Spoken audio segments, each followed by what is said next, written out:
Welcome to AGORACOM, the Small Cap Epicenter, and AGORACOM TV, a daily, fast-paced, edgy show bringing the best press release out of the small cap space every morning at the open so you can hopefully profit from them and maybe find your next great small cap investments. Thursday, May the 12th, I've got 8 press releases for you. I'm going to skim them. The big news of the day right now, silver trading down 5.7%. This is actually the SLV, the ETF, which pretty closely matches it.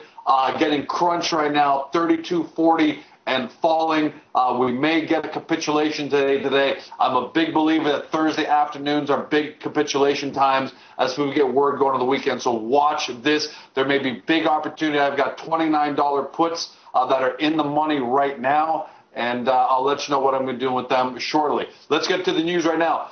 Pacific Coast Nickel, NKL on the big board TSX, received their 43-101 resource estimate. This is on their project in Las Aguilas in Argentina.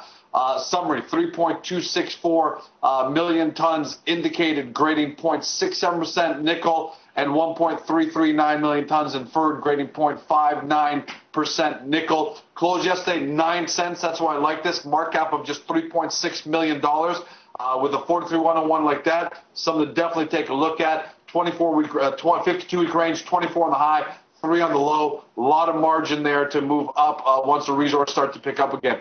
Gold bullion, GBB. Let's see what gold bullion is doing. They're up a penny, 2.6%. And Pacific Coast Nickel is flat. Gold bullion, GBB, drilled 80 meters, 1.36 grams ton of gold from their project in northwestern Quebec. Another highlight hole that I like, 74.5 meters, grading 1.06 grams per ton.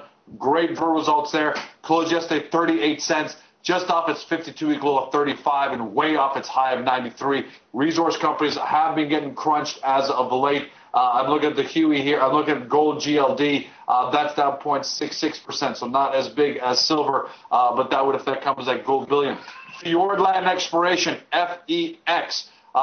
Hit big numbers here, 160.3 meters, grading 1.03 grams ton of gold, 0.25% copper, including 39.5 meters, grading 2.07 grams ton of gold, and 0.47% copper. Massive numbers. FEX, the trading symbol. They are a 60-40 partner on this project in South Central British Columbia, so not all of it accrues to them. Closed yesterday 16 cents. Pretty tight range, 24.5 on the high, 8 on the low, so they're dead smack in the middle. Fjordland today, no reaction to it, no volume even. This is one of those companies I have not been able to understand. Good numbers, but cannot get interest going. Nonetheless, you got to watch it. Bayfield Ventures, BYV, they drilled 7.6 meters of 5.7 grams ton of gold, 24.2 grams silver. That's within 22.5 meters of 2.38 grams ton of gold and 16.4 grams ton of silver. It's at the Rainy River project in northwestern Ontario. Closed yesterday 59 cents, 33.5 on the 52-week low, $1.38 on the high. Look at that. What's Bayfield doing this morning? 59 cents, flat on 34,000 shares, so investors are definitely being cautious. Goldhawk, GHK, intercepts 25 feet of 4.6% copper, 1.25 ounces per ton of silver. This at their Oracle Ridge project in Tucson, Arizona. They also they got cash on hand, about $19 million. That's pretty good when you got a market cap of $56 million. Closed $1.80 yesterday. Again, almost dead smack in the middle. $2.50 on the high, $1 on the 52-week low. Goldhawk, $1.80. No move on 28,000 shares. Aurizon Mines, ARZ on the big board. AZK for our friends in the U.S. put their first quarter numbers. Gross profit, $18 million, up 43%. Cash flow, $14.5 million, up 58%. Gold production, just under 32,000 ounces. This is the part that I'm confused about. Profit, $2.4 million or 2 cents per share, matching the same period last year. We know gold has been way up, so there's a reason either they've got less production coming out of there or they incurred some kind of big expenses. Working capital, $152 million, including $143 million in cash.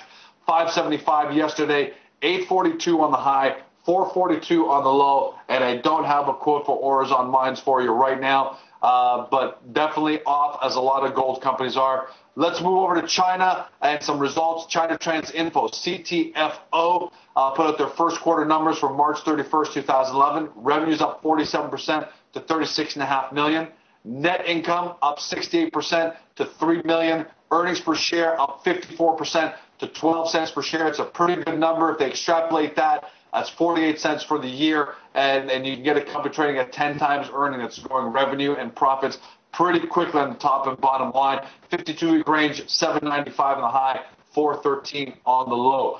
Sticking with more news, this time out of the U.S., BIOkey International, BKYI. I like this company. It's into the finger-based biometrics and identification solutions. I think it's going to be a very big business going forward. It's going to be massive.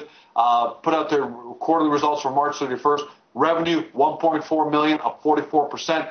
Net income was $240,000. That's off their $1 million last year. But after adjustment for one-time expenses, the company says if you take out those events, net income would have increased by about $462,000.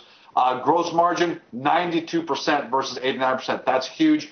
Operating income, $284,000. That's a $400,000 improvement because last year at this time they lost $118,000 on the operating side. Closed yesterday 13.75 cents US, 25 cents on the high, 9 cents on the low. That's a wrap. Have a great day. Speak to you tomorrow.